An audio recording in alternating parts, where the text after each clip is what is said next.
ముఖ్యమంత్రి అనేవాడు ఈ రాష్ట్రానికి బాసో, ఈ రాష్ట్రానికి నియంతనో, చక్రవర్తో, రాజో కాదు.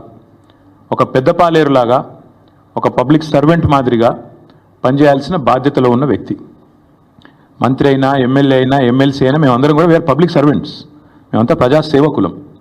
ఈ విషయం మర్చిపోయి తనకు రాజ్యాంగబద్ధమైన పదవులు ఉన్న అన్న విషయాన్ని పూర్తిగా ఇంగితం కోల్పోయి రేవంత్ రెడ్డి గారు చేస్తున్న దురుసు మాటలు, దురుసు వ్యాఖ్యలు ఏవైతున్నాయో వారి కొన్ని విషయాలు నేను గుర్తు చేస్తూ ఉన్నా. మనందరం కూడా public servants, we are all public servants including you. ఇదేం పటేల్ పట్వారి వ్యవస్థ కాదు, ఇది నియంతృత్వం కాదు. ఇక్కడ ఎవరు రాజులు లేరు, చక్రవర్తులు లేరు. నువ్వు ప్రజల చేత ఎన్నుకోబడ్డ ఒక ఎమ్మెల్యే మాత్రమే.